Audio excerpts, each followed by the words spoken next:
D trust में farm जो भरे जाते हैं उस फार्म में तो देखना चाहिए ना व्यक्ति को कि किस मजहब से, किस संप्रदाय से, किस धर्म से। आप देखिए कि उसमें एक करुणाकरण रेड्डी जी हैं जो क्रिश्चियन से और क्रिश्चियन धर्म को पालन करते हैं। तो मुझको लगता है कि जब अन्य मजहब के व्यक्ति उसमें जब जाएंगे तो स्वाभाविक इस प्रकार से कुकृत्य करेंगे, ये निंदनीय है। ऐसे लोगों को सनातन के मंदिर में ईसाई, मुस्लिम चाहे अन्य धर्म के मानने वाले लोगों को नहीं रखना चाहिए। देश में संत समाज में भी नाराजगी, और वो कह रहे हैं कि ऐसे लोगों का जिनको सनातन के बारे में कोई जानकारी नहीं है, हिंदू धर्म के बारे में जानकारी नहीं है, उनको ऐसे पदों पर नहीं बैठाना चाहिए। अब आप सबके मन में ये सवाल होगा कि आखिर ये चर्बी मिलाई कब जाती है, क्योंकि लड्डू बनता है, लड्डू में चर्बी सीधे सीधे कैसे मिलाई जा सकती है। तो ये हम आपको बता देते हैं कि आखिर चर्बी मिलाई कब जाती थी। लड्डू बांधने के लिए दरअसल घी का अहम रोल होता है। जब घर में लड्डू बनाया जाता है तो घी का सबसे अहम रोल होता है, ये आप भी जानते हैं। घी की चिकनाहट से ही लड्डू बांधे जाते हैं। जब लड्डू बनाए जाते हैं तो घी की चिकनाहट से ही वो गोल गोल लड्डू बनते हैं। तिरुपति में हुई मिलावट घी की सप्लाई, मिलावटी घी की सप्लाई हुई है, ये आरोप लगाए जा रहे हैं। जबकि देश का सबसे बड़ा मंदिर ट्रस्ट है, यहाँ करोड़ों का चढ़ावा हर रोज आता है, ये कहा जाता है, और उसके बाद भी इतनी बड़ी लापरवाही। शुद्ध घी की जगह चर्बी का इस्तेमाल हुआ है और लड्डू बांधने में इसका इस्तेमाल किया गया है। अब समझ लीजिए कि किस तरीके से लड्डू बनाने में, जब लड्डू बनाया जाता है, जिस घी का इस्तेमाल किया जाता है उसमें लापरवाही, उसमें भ्रष्टाचार, उसमें मिलावट की बू आ रही है। अब इस मामले में जांच की बात तो कही जा रही है, लेकिन जांच कब पूरी होती है और कौन लोग हैं जो इसमें लापरवाह हैं, इनके खिलाफ कार्रवाई होनी चाहिए, ये सबसे बड़ा सवाल है और सभी को इसका इंतजार है। अब इसमें शक नहीं कि यह सीधा सीधा मामला करोड़ों सनातनियों को धोखा देने का है, भ्रष्टाचार का है। सवाल यह भी है कि धोखा क्यों दिया गया है, क्या कहना है इस पर संत समाज का, ये भी सुन लीजिए।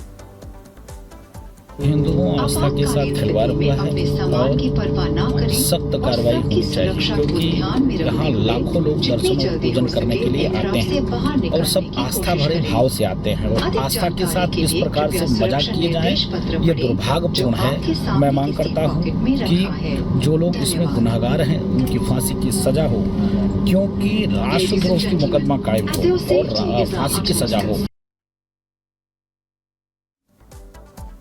और जब नायडू सरकार ने इस पूरे मामले का खुलासा किया है तो इस पर प्रायश्चित करने के बजाय राजनीति की जा रही है, पलटवार किया जा रहा है। तो वहीं एक तरफ जहां इस मामले को लेकर पूरे देश में श्रद्धालु भड़के हुए हैं, तो दूसरी तरफ वाईएसआर कांग्रेस इस मामले पर उल्टा पलटवार कर रही है। इस गंभीर आरोप पर क्या सफाई दी जा रही है, ये भी आपको बता देते हैं।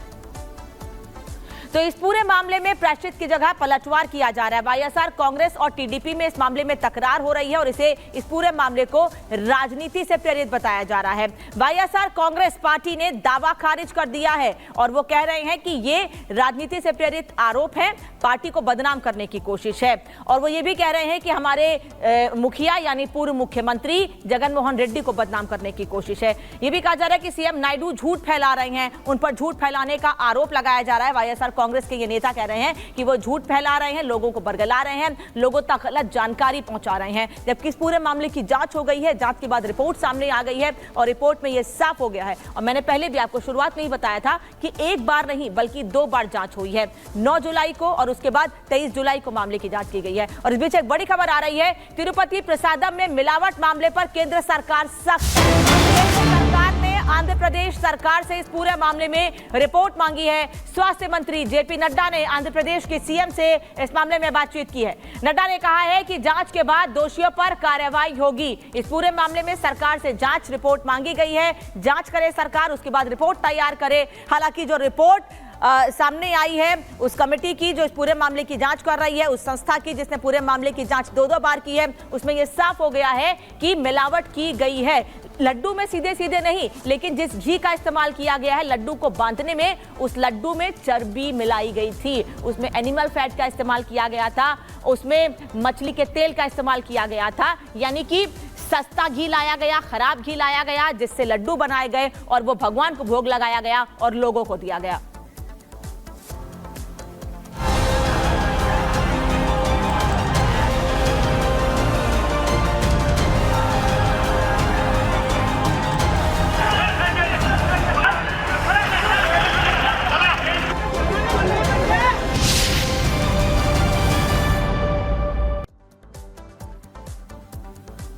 चलिए अब एक और बात कर लेते हैं। एक तरफ आस्था से खिलवाड़ किया जा रहा है, वहीं दूसरी ओर आस्था पर प्रहार किया जा रहा है।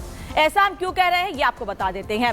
जब से गणेश प्रतिमा की स्थापना हुई है उस दिन से लेकर रतलाम से लेकर महाराष्ट्र, कर्नाटक, उत्तर प्रदेश, जगह जगह पत्थरबाजी की घटनाएं सामने आ रही हैं। तारीख आगे बढ़ रही है, शहर और शहरियों का मिजाज बदल रहा है, लेकिन विशेष समुदाय की फितरत नहीं बदल रही है। वो अब भी नफरत को ही बढ़ावा देने में लगे हुए हैं।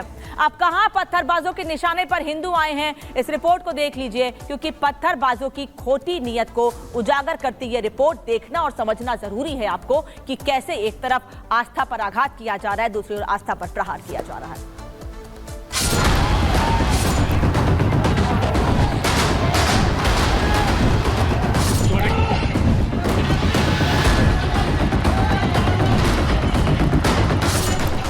शहर शहर पत्थर, देश में कितने कट्टर।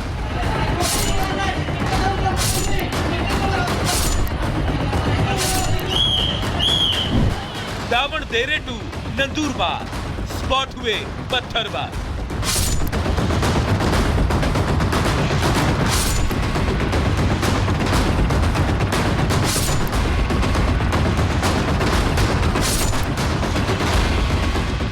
देश में बीते 7 सितंबर के बाद कोई ऐसा दिन नहीं गुजरा जब पत्थरबाजों ने हिंदू श्रद्धालुओं पर नफरती पत्थर नहीं बरसाए। रतलाम से शुरू हुई ये घिनौनी साजिश हर रोज हिंदुओं का खून बहा रही है। इन दो तस्वीरों को देख लीजिए, आपको यकीन नहीं होगा ये तस्वीर सनातन के सबसे बड़े केंद्र के तौर पर पहचान रखने वाले हिंदुस्तान की है। पहली तस्वीर कर्नाटक के दावणगेरे की है, जहां भगवान गणेश की प्रतिमा विसर्जन यात्रा के दौरान उपद्रवियों ने ऐसा कहर बरपाया कि बप्पा की यात्रा की खुशी के रंग में नफरत का भंग फैलता दिखा। जबकि ये दूसरी तस्वीर महाराष्ट्र के नंदुरबार की है, जहां ईद मिलाद जुलूस के दौरान नफरतियों ने हिंदुओं पर इतने पत्थर बरसाए कि मोहल्ले की गलियां पत्थरों से पट गई। इन तस्वीरों को देखकर यकीन करना मुश्किल है कि ये घटनाएं उन दो राज्यों की है जहां पहले से ही पत्थरबाजी के चलते तनाव की स्थिति है। विशेष समुदाय के लोग पहले से ही आरोपों के कटघरे में हैं। दावणगेरे से आ रही तस्वीरों को देखकर तो यकीन करना मुश्किल है कि आखिर जब हर साल तय रूट से इस साल भी पुलिस की मौजूदगी में गणेश विसर्जन यात्रा का जुलूस निकाला जा रहा था, तो आखिरकार किसके इशारे पर यात्रा रूट में विशेष समुदाय के लोग इकट्ठे हुए और पुलिस की मौजूदगी में श्रद्धालुओं पर पत्थर बरसाए गए। इस घटना के बाद खुद दावणगेरे के पुलिस कप्तान ने माना है कि गणेश विसर्जन का कार्यक्रम तय था, सब कुछ ठीक चल रहा था, लेकिन जैसे ही जुलूस चामराजपेट सर्कल पहुंचा, श्रद्धालुओं पर पत्थरबाजी शुरू हो गई, जो यहाँ करीब 2-3 मिनट तक जारी रही। गनीमत की बात ये रही कि पुलिस ने मुस्तैदी दिखाते हुए फौरन हालात को काबू में कर लिया, वरना जिस तरह से यात्रा में विघ्न डालकर हिंसा फैलाने की साजिश रची गई, मांड्या की तरह यहाँ माहौल